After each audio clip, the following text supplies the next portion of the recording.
Shalom, selamat pagi keluarga yang diberkati Tuhan Yesus, keluarga kerajaan surga, amin. Nah, pagi ini aku mau bicara soal sukacita besar. Kiranya kita hari ini punya sukacita lagi untuk melewati satu hari ini ya. Kalau aku selalu berdoa ya, malam gitu, selalu bilang gini, Tuhan besok bangunkan aku dengan tidak kurang suatu apa, sehingga aku pun masih melewati satu hari itu dengan sukacita, damai, sejahtera. Karena Tuhan bilang kesusahan sehari cukup sehari aja, besok kesusahannya lain. Dan penyertaan Tuhan itu selalu. Jadi jangan minta penyediaan Tuhan ya, penyediaan Tuhan itu makanan, rumah, apa segala macam, tapi penyertaan Tuhan. Penyertaan Tuhan itu, kalau Tuhan pegang hidup kita itu mau minta apa lagi? Semuanya Tuhan penuhi ya. Pagi ini saya mau bercerita sedikit, bukan bercerita fiktif, tapi ini firman Tuhan.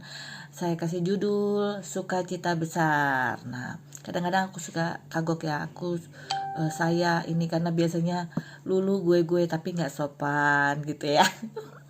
Gini ya, Yakobus, saudara tiri Yesus, tidak percaya bahwa ia adalah anak Allah yang sebenarnya sampai dia bangkit dari kematian. Dia baru yakin belakangan. Nah, terus Yakobus ini menulis, saudara-saudaraku, kamu akan mengalami berbagai kesulitan, tetapi ia memberikan alasan kepadamu untuk bersukacita. Karena kamu tahu bahwa ketika imanmu itu diuji, kamu akan belajar menjadi tabah dalam penderitaan. Itu ada di Yakobus 1:2-3 gitu ya. Menurut sejarawan Yahudi nih, abad pertama, Yosefus namanya ya, Yakobus akhirnya menjadi martir karena imannya yang teguh kepada Yesus, saudara dan Tuhannya. Berikut ada 5 hal yang perlu diperhatikan dari khotbah singkat Yakobus yang bisa related dengan kehidupan kita sehari-hari, bisa kita pakai untuk itu ya, pembelajaran kita di dalam kehidupan sehari-hari kita melewati satu hari demi satu hari dengan penuh sukacita. Pertama, ayat mengatakan kamu akan mengalami berbagai kesulitan. Nah, tidak dikatakan jika, tetapi akan mengalami kesulitan. Kita hidup di dunia yang rusak, yang belum pulih sepenuhnya. Jadi jangan heran ketika muncul masalah dan tantangan. Seperti aku ngomong-ngomong kemarin ya, bahwa kita belum ada di surga, di mana kita masih ada di bumi ini yang penuh dengan iri, benci, amarah, emosional. Nah, itu dia. Jadi selalu ada tantangan, selalu ada rintangan, selalu ada hambatan, selalu ada kendala. Tapi Tuhan bilang kesusahan sehari cukup sehari. Kita mampu melewati itu karena Tuhan Yesus. Itu karena Tuhan, karena karunia Tuhan kita bisa melewati. Coba ya, ada yang tidak kuat, tetapi dia tuh juga tidak punya Tuhan. Lihat kehidupannya, stres, depresi, gini ya. Saat ini aku pun mengalami banyak-banyak pencobaan ya, buka ujian, pencobaan, itu Tuhan izinkan terjadi supaya boleh mendewasakan iman kita, boleh mendewasakan bahwa kita berpikir bahwa Tuhan Yesus, kita butuh penyertaan Tuhan Yesus. Apapun kita mau sukses pun itu karena Tuhan Yesus, bukan karena kekuatan kita. Jadi harus dipahami itu ya. Nah, kedua, ayat yang mengatakan kamu akan mengalami berbagai kesulitan. Nah, bukan hanya kesulitan yang dibenarkan atau kesulitan yang tidak seharusnya ada, tetapi kesulitan apapun, dan meskipun kamu mengalami kesulitan, itu adalah alasan untuk bersukacita. Yang tadi aku bilang bahwa penyertaan Tuhan itu selalu, coba deh bayangin kita itu menghadapi kesulitan itu berapa lama, banyak. Kalau kita melihat, orang itu melakukan kesalahan, melakukan apa yang tidak dikehendaki Tuhan, tapi dia hidupnya fine aja tuh, banyak berkat, malah lebih kaya, malah lebih, kita nggak pernah tahu loh orang lain. Jadi kadang-kadang memang kata orang rumput tetangga itu lebih indah, lebih bagus, iya, karena kita nggak ada di dalam hidupnya dia. Mungkin itu hanya menutup-nutupi saja sehingga orang lain tidak tahu apa yang dia alami. Kan begitu banyak orang. Mungkin sekarang lain ya. Sekarang itu yang aku lihat di TikTok atau di platform lain ya, atau di apa ya namanya, di sosial media lah yang lain. Begitu banyak orang yang vulgar menceritakan kisah hidupnya, mungkin, tapi terkadang terlalu vulgar ya, sehingga mungkin ya, makanya kita sebagai orang tua bijaksana lah, bijak untuk mengatur kalau handphone penggunaannya apa. Dan kita pun kalau posting kita bilang itu tidak untuk anak-anak, sehingga tidak mungkin muncul di lamannya yang dibuka, enggak segampang itu, kecuali kita memang mencari itu ya, apa namanya, situs-situs seperti itu ya.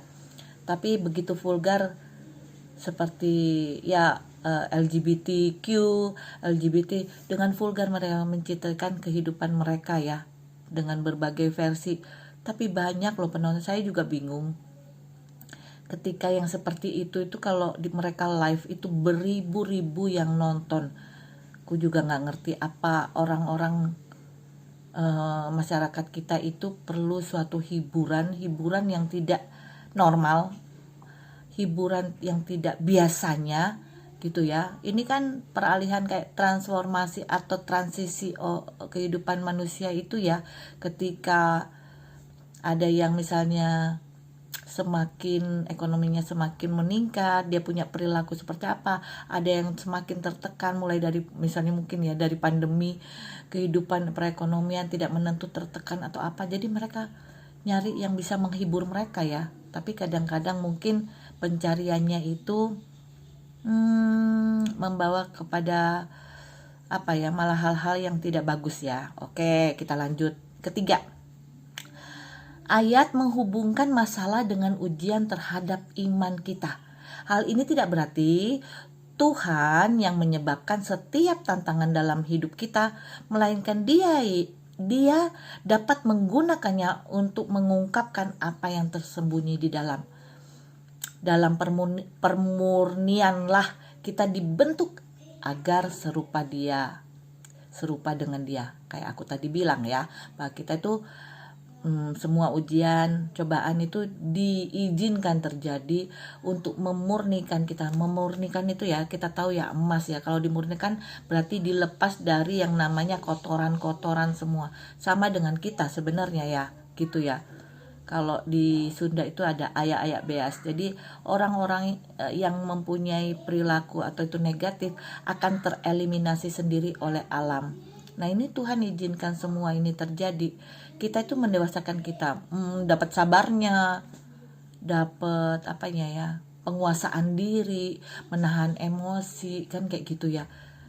Kita semakin dimurnikan dari racun-racun atau toksik kayak gitu. Nah, keempat, ayat mengatakan terutama selama musim atau situasi sulit, untuk menganggapnya sebagai alasan untuk bersukacita. Kebahagiaan tergantung pada keadaan, namun sukacita dapat diakses apapun yang terjadi. Kebahagiaan itu mungkin ya tergantung keadaan. Itu kalau kita punya duit, nah kita menganggap itu kebahagiaan. Padahal kebahagiaan ini sukacita ya, yang tadi, bahwa kita yang menciptakan itu, gitu. Keadaan apapun kita tetap bersukacita, tetap mengucap syukur. Mungkin sulit, tapi bukannya tidak mungkin kita lakukan. Karena dengan sukacita itulah berkat itu akan hadir, gitu loh. Karena kita memang mau dimurnikan ya. Aku dalam keadaan sekarang, benar-benar digerus sama Tuhan, tapi tetap aku bersukacita karena aku menanti-nantikan mahkotanya, menanti-nantikan apa yang mau Tuhan kasih ya. Aku tuh excitednya begini, apa ya ini ya, penasaran Tuhan mau kasih apa ini dengan ujian ini, Justru kita harusnya bersukacita karena kita semakin berlomba untuk menantikan apa yang akan Tuhan beri. Memang gak mudah, tapi bukannya sulit, bukannya apa gitu loh. Asal gini ya, ketika kita menggantungkan, berserah kepada Tuhan, itu ada aja pemeliharaan Tuhan itu ya. Tahu-tahu kita sudah melewati 1 hari lagi, tahu-tahu kita sudah melewati 1 hari. Itu kalau bukan karena kasih karunia-Nya nggak mungkin. Kita mungkin sudah ada di rumah sakit jiwa gitu. Kelima, ayat menyeratkan bahwa masalah, pencobaan ataupun kesulitan menciptakan kesempatan untuk tumbuh, belajar, menjadi tabah. Bayangkan sekutum bunga ini ya, untuk bertumbuh ia harus melalui sesuatu, apa tuh namanya, kepanasan, kehujanan, tanah yang kotor, tapi disitulah dia subur. Coba kalau kering, nggak kena air, nggak ada matahari, sehingga dia tidak berfotosintesis gitu ya, tidak apa gitu untuk menghasilkan zat hijau daun gitu. Emang kelihatan indah buat orang lain, layu, pasti kehilangan yang tidak sedap dipandang. Itu dia gitu ya. Jadi ketika kita dihadapkan dengan hal-hal yang sulit dan tidak mengerti alasannya, anggaplah itu sebagai kesempatan untuk kita bersukacita bahwa ada hal-hal yang baik yang Tuhan izinkan. Jangan berprasangka negatif dengan Tuhan. Saat itulah kita tahu bahwa kita sedang bertumbuh dan menjadi lebih seperti Dia. Indah pada waktunya gitu ya teman-teman. Semoga ini semua bisa menginspirasi kita, bisa menginspirasi teman-teman, memotivasi teman-teman untuk melewati 1 hari demi 1 hari. Sama dengan aku, kita harus mengandalkan Tuhan ya. Tuhan Yesus memberkati.